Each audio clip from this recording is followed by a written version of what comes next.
Bonjour à tous et bienvenue dans ce deuxième épisode d'un format que j'avais lancé il y a presque 2 ans. Le concept, c'est que je vous emmène avec moi dans mon travail de VFX pour vous montrer comment j'arrive à recréer un effet en particulier. Cette vidéo n'est ni un tuto ni un breakdown, en fait elle se situe à mi-chemin entre les deux. C'est-à-dire que si vous êtes débutant, vous pourrez peut-être prendre quelques tips, mais vous aurez du mal à suivre tout le déroulé pour reproduire l'effet. Au contraire, si vous avez un niveau plus avancé, vous trouverez peut-être que je ne vais pas assez vite. Bref, j'essaie de trouver le meilleur des deux mondes pour faire un contenu à la fois intéressant et didactique. J'espère que ça vous plaira. Aujourd'hui, on va parler d'un effet que j'ai réalisé pour un tuto YouTube sur le détourage dans After Effects. Je me suis incrusté devant un timelapse défilant à toute vitesse. Et plutôt que de poser une caméra et d'attendre des jours et des jours, je me suis lancé le défi de faire le plan entièrement en 3D grâce à Houdini et After Effects. Vous êtes prêts? On y va! La première étape a consisté à me filmer devant un fond vert de fortune pour mon incrustation. Commencer par ça m'a permis de bloquer à l'avance le point de vue que je voulais. Là où c'était compliqué, c'est que je manquais d'espace pour faire un éclairage travaillé. Le top, ça aurait été d'avoir la lumière qui varie dans mon dos et sur mon visage, mais c'était difficile à faire tout seul. Donc ce que j'ai fait, c'est que je me suis filmé face à ma baie vitrée pour éclairer le fond vert de manière uniforme. C'est important à préciser car, certes ça m'a permis de faciliter le tournage, mais ça a compliqué l'incrustation du décor plus tard dans le processus. Je vous expliquerai pourquoi. J'avais déjà réfléchi à l'effet en amont et je m'étais dit que j'utiliserais une technique 3D qui s'appelle le camera mapping. Ça consiste à projeter une image sur des objets 3D à l'aide d'une caméra virtuelle, qui fonctionne en fait comme un projecteur, pour créer une texture réaliste. J'avais donc pris une vue depuis ma fenêtre, et l'idée c'était de recréer vite fait le décor en 3D dans Houdini, puis de jouer seulement sur l'éclairage pour faire l'effet timelapse. Dans Houdini, on a un mode spécifique qui s'appelle UV Texture, qui permet de sélectionner une caméra préexistante dans les paramètres pour projeter l'image en texture. Et honnêtement, ça a été une grosse galère. D'abord, j'ai importé ma photo dans Photoshop pour l'analyser et la recadrer avant utilisation. J'ai vite remarqué que les arbres et arbustes au centre de l'image allaient poser problème et que j'allais passer un temps fou à les effacer. Après seulement quelques minutes d'utilisation de l'effet de clonage, je me suis dit que j'allais commencer par projeter la texture sur des objets 3D dans Houdini pour tester la technique. Alors ne faites pas comme moi, c'est-à-dire que je me suis direct lancé dans de la modélisation. J'ai d'abord importé mon image en background dans Houdini, avec les options de display, D au clavier. J'ai créé une première box et je me suis lancé. Si la partie modélisation vous intéresse particulièrement, je vous recommande le tuto que j'ai fait où je parle de modélisation 3D dans Houdini. Du coup, je suis allé assez loin puisque j'ai modélisé 2 immeubles avec même les rambardes et les barrières. Après ça, j'ai projeté ma texture et le résultat était bizarrement pas ouf. La texture se projetait mal alors que je pensais avoir bien positionné ma caméra. J'ai essayé de la repositionner, jouer sur l'image de projection, mais je n'arrivais à rien de convaincant. J'ai été découragé par l'idée d'utiliser le camera mapping et après quelques heures de pause, j'ai décidé d'employer une toute autre approche. Je suis alors allé sur le site de TurboSquid pour trouver des modèles d'immeubles ressemblant à ceux de ma cour et les repositionner dans l'espace 3D. Si le camera mapping fonctionnait pas, alors j'allais recréer l'environnement avec des modèles et un peu de modélisation. J'en ai trouvé un premier et je l'ai importé dans Houdini à l'aide d'une autre géométrie, puis File, qui permet d'aller chercher un objet en .fbx ou .obj par exemple. Ce modèle était super à l'exception d'un détail.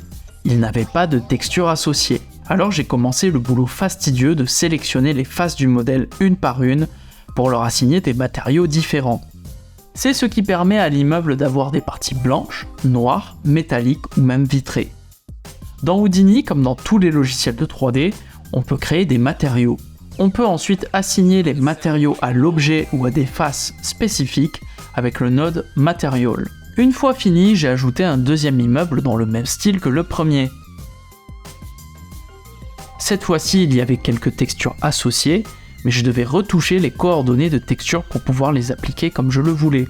Les coordonnées de texture, ou UV dans le jargon, c'est ce qui permet de plaquer correctement des textures sur un modèle. Ça ressemble un peu à un patron 2D pour un vêtement, par exemple. Là, ce que j'avais, c'était une texture de brique, et je voulais qu'elle se répète correctement sur les murs. Alors ce que j'ai fait, c'est que j'ai mis un node de UV Project pour que les textures se projettent comme sur une boîte. Ensuite, j'ai joué sur l'échelle d'un des côtés pour créer des répétitions dans les patterns de briques. Ensuite, je me suis relancé dans la sélection des faces du modèle pour appliquer mes différents matériaux. J'ai même ajouté une texture de bump qui permet de créer des disparités dans la lumière avec les contrastes de la texture. J'ai fini par ajouter un troisième immeuble que j'ai placé dans le fond, en suivant toujours les mêmes techniques pour les textures.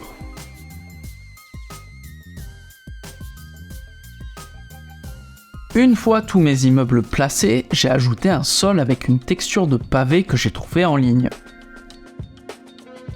Puis j'ai décidé d'ajouter quelques arbres. Le premier modèle trouvé était un peu étrange, mais avec le deuxième ça allait beaucoup mieux. J'ai appliqué les textures de feuilles un peu à la zob, comme on n'allait voir que le haut des arbres. J'en ai ajouté 2-3 à l'avant-plan, en jouant sur l'échelle et la rotation pour créer quelques variations. Ensuite, je leur ai à chacun ajouté un node de mountain qui permet de créer des déformations, et je les ai animés pour créer une sorte d'effet vent.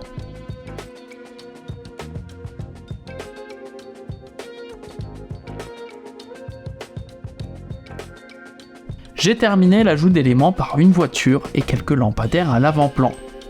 Il était temps de travailler l'éclairage de mon timelapse. Pour ça, j'ai créé une lumière d'environnement et j'ai coché l'option Enable Sky Environment Map. À partir de là, j'ai juste à jouer sur l'emplacement du soleil pour faire varier la lumière.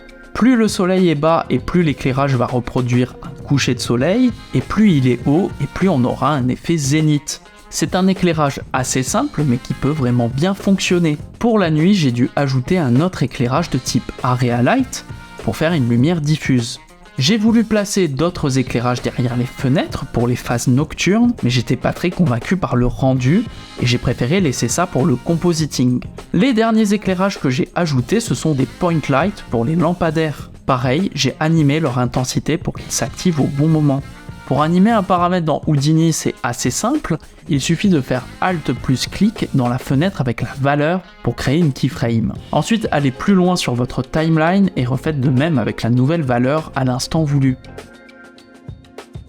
Un dernier élément que je voulais avoir dans ma 3D, c'était la rambarde derrière ma fenêtre. Je passe cette étape assez vite parce que je parle déjà de modélisation dans un tuto. J'aimerais juste préciser que l'un des avantages de Houdini pour la modélisation, c'est de pouvoir créer un seul élément, comme ici l'un des piliers, et de pouvoir le dupliquer facilement en instance. Comme ça, il me suffit de modifier ma première géométrie, et les suivantes s'alignent automatiquement. Certes, c'est possible dans d'autres logiciels de 3D, mais dans Houdini, ce système est vraiment intégré à la base de chaque géométrie. C'est une autre manière de penser, mais qui a beaucoup d'avantages comme celui-ci. Voilà, ma scène était prête pour le rendu. J'ai rendu mon timelapse en 125 images, soit 5 secondes. J'ai aussi rendu une seule image fixe pour avoir l'occlusion et un Z-def. Pour ceux qui ne le savent pas, l'occlusion correspond aux petites ombres de contact entre les objets et le Z permet de récupérer la profondeur en nuances de noir et blanc. On peut ensuite utiliser tout ça au compositing. Avec le Z-def, on peut par exemple créer un flou de mise au point hyper réaliste. Nous voilà maintenant dans After Effects. Le compositing, c'est clairement ma partie préférée car on voit nos différents éléments prendre vie. J'ai trouvé une vidéo de timelapse réel sur YouTube et j'ai remplacé le ciel de mon timelapse 3D par celui de cette vidéo pour ajouter plus de réalisme. Ensuite, j'ai créé un solide et j'y ai tracé des masques suivant toutes les fenêtres et parties vitrées de l'image pour ajouter des réflexions du ciel par-dessus. Pour ça, j'ai redisposé plusieurs instances du ciel en jouant sur la rotation et j'ai utilisé mes masques comme cache alpha. J'ai repris mon détourage de fenêtre et je l'ai appliqué à un calque d'effet pour pouvoir ajouter des lumières dans celle-ci quand le soleil se couche. Ça a demandé plusieurs micro-ajustements pour qu'elle s'allume progressivement et de manière convaincante. A partir de là, j'ai utilisé le plugin Trapcode Particular pour créer plusieurs nuages que j'ai glissés par-dessus le ciel. J'ai fait ça dans une autre comp où j'ai dupliqué mon timelapse. L'idée c'était de créer des variations dans le temps qui passe avec des jours plus sombres ou pluvieux. Pour faire la pluie, j'ai créé une deuxième instance de Particular Et le trick pour que ça fonctionne, c'est de faire tomber les particules très vite et d'activer le motion blur. Tout d'un coup, ça transforme les particules en traînées comme de la pluie. Après ça, je me suis lancé dans le keying du plan sur fond vert. J'ai détouré le bas du corps à l'aide de Rotobrush et le haut du corps à l'aide de l'effet Keylight. Je vous renvoie à mes 2 tutos, le premier sur le détourage et le second sur le fond vert, si vous souhaitez en apprendre plus sur cette partie. J'ai pris une photo de ma baie vitrée et je l'ai importée dans After pour en ajouter les bordures derrière le personnage. J'ai modifié la rotation de l'image pour la placer correctement. Je l'ai ensuite précomposée pour ajuster la transparence de la vitre. J'ai créé un nouveau solide avec un dégradé et j'ai ajouté des saletés tous deux en opacité réduite. En revenant dans ma comp principale, j'ai ajouté derrière les éléments mes différentes instances de timelapse. Je les ai accélérées en jouant sur les options de time remapping et j'ai essayé de créer des variations entre les jours ensoleillés, nuageux et pluvieux. Pour créer encore plus de mouvement, je suis allé récupérer un stock shot d'oiseaux que j'avais en réserve, j'ai enlevé le fond vert, puis je les ai répétés plusieurs fois en arrière-plan. J'en ai même mis qui accélère au début du plan pour qu'on comprenne bien que le timelapse démarre.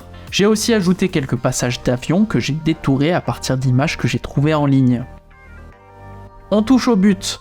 J'ai ajouté un flou de caméra en jouant sur le ZDef que j'avais rendu, avant de faire plein de petits réglages d'étalonnage.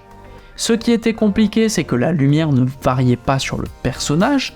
Encore une fois, c'était dû à mon setup de tournage qui n'était pas optimal. Donc j'ai fait comme j'ai pu en animant les paramètres. Pour accentuer la variation de lumière, j'ai créé un light wrap qui me permet de rajouter les réflexions du décor sur les bordures du personnage. Pareil, je développe cette technique en détail dans mon tuto sur le fond vert. Il me manquait une touche finale, à savoir des réflexions sur la baie vitrée. J'ai d'abord dupliqué mon personnage que j'ai mis en opacité réduite. Puis je suis allé chercher l'image d'une cuisine que j'ai glissée en réflexion pour plus de réalisme. Et nous voilà au résultat final. En décembre dernier, je suis passé par un tunnel.